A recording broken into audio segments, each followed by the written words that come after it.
കൃഷിപ്പാടത്തിന്റെ മൂന്നാം ഘട്ടത്തിലേക്ക് കടന്ന കോടനാട് ബെസീലിയസ് പബ്ലിക് സ്കൂളിലെ വിദ്യാർത്ഥികൾ തനത് ഭക്ഷണ പാരമ്പര്യത്തിന്റെ പര്യായമായ കപ്പ എങ്ങനെ കൃഷി ചെയ്യാം എന്ന് അവർ കണ്ടറിഞ്ഞു. ഇന്ന് ഞങ്ങൾ കപ്പ നടുന്നത് എങ്ങനെയാണെന്നാണ് പരിശീലിച്ചത്. ഞങ്ങളുടെ കൂടൊപ്പം തന്നെ ബിബിൻ കുര്യാക്കോസ് സാറും ഉണ്ടായിരുന്നു.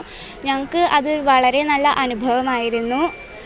ഇന്നലെ വൈകുന്നേരം തന്നെ ഞങ്ങളോട് പറഞ്ഞിരുന്നു കപ്പ നടുന്നതിൻ്റെ കാര്യം. രാത്രി മുഴുവനും അതിൻ്റെ ആകാംക്ഷയിലായിരുന്നു. സ്കൂളിൻ്റെ തൊട്ടടുത്ത് തന്നെയാണ് ഞങ്ങൾ കപ്പ നട്ടിരിക്കുന്നത്. കപ്പയിൽ ഇല വരുന്നതും കാത്തിരിക്കുകയാണ് ഞങ്ങൾ. ഏറെ സന്തോഷത്തോടെയാണ് അവർ തൂമ്പ കൈകളിൽ ഏന്തിയത്. തുടർന്ന് പാദരക്ഷകളിടാതെ അവർ മണ്ണിലേക്ക് ഇറങ്ങി.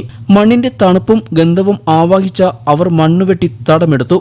മുഖ്യ അതിഥിയായി എത്തിയ മാർത്തോമ വനിതാ കോളേജിലെ ചരിത്ര വിഭാഗം തലവൻ ബിബിൻ കുര്യാക്കോസ് തടം എടുക്കേണ്ടത് എങ്ങനെയെന്ന് കുട്ടികൾക്ക് കാണിച്ചു കൊടുത്തു. നമ്മുടെ രാഷ്ട്രപിതാവായ ഗാന്ധിജി വിഭാവനം ചെയ്തത് തൊഴിൽ അധിഷ്ഠിത വിദ്യാഭ്യാസം ആയിരുന്നു. ഗ്രാമസ്വരാജ എന്ന ഗാന്ധിജിയുടെ ലക്ഷ്യത്തിലേക്ക് കുട്ടികൾക്ക് എത്താൻ കഴിയട്ടെയെന്ന് അദ്ദേഹം ആശംസിച്ചു. ഗാന്ധിജി പറഞ്ഞു, എന്നോട് നിങ്ങൾ ചോദിക്കുക എങ്ങനെയാണ് ഒരു കുട്ടിയുടെ വിദ്യാഭ്യാസം തുടങ്ങുക. ഞാൻ ഒരു കുട്ടിയുടെ വിദ്യാഭ്യാസം തുടങ്ങുന്നത് ഒരു കൈത്തൊഴില് പഠിപ്പിച്ചിട്ടായിരിക്കും.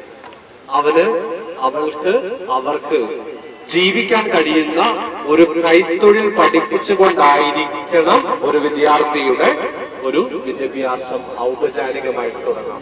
ശരിക്കും ആ ഗാന്ധിജി മുന്നോട്ട് വെച്ച വിദ്യാഭ്യാസത്തെയാണ് നമ്മൾ വാർത്ത സ്കീം ഓഫ് എഡ്യൂക്കേഷൻ എന്ന് പറയുന്നത്. ശരിക്കും ഈ കോടനാട് ബെസീലിയസ് സൗകര്യ സ്കൂൾ നടപ്പാക്കുന്നത് കാര്യം നിങ്ങൾ കപ്പ നടുകയും ചേന നടുകയും കഞ്ഞി വെക്കുകയും ട്രാക്ടർ ഓടിക്കാൻ പഠിപ്പിക്കുകയും ഒക്കെ ചെയ്യുമ്പോൾ അത് ശരിക്കും ഇൻഡയറക്ട്ലി പോകുന്നത് ഗാന്ധിജിയുടെ ഒരു സ്കിൽ എഡ്യൂക്കേഷൻ, ഒരു വാർത്താ സ്കൂൾ ഓഫ് സ്കീം ഓഫ് എഡ്യൂക്കേഷനിലാണ്.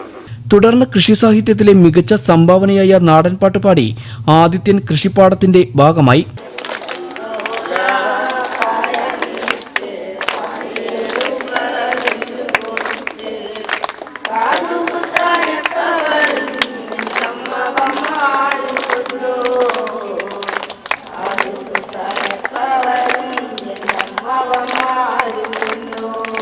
കൂടുമ്പോൾ ഇമ്പമുള്ള ബസീലിയൻ കുടുംബത്തിന്റെ ഒരു നല്ല പാഠം കൂടി ഇവിടെ പൂർണ്ണമാവുകയാണ്.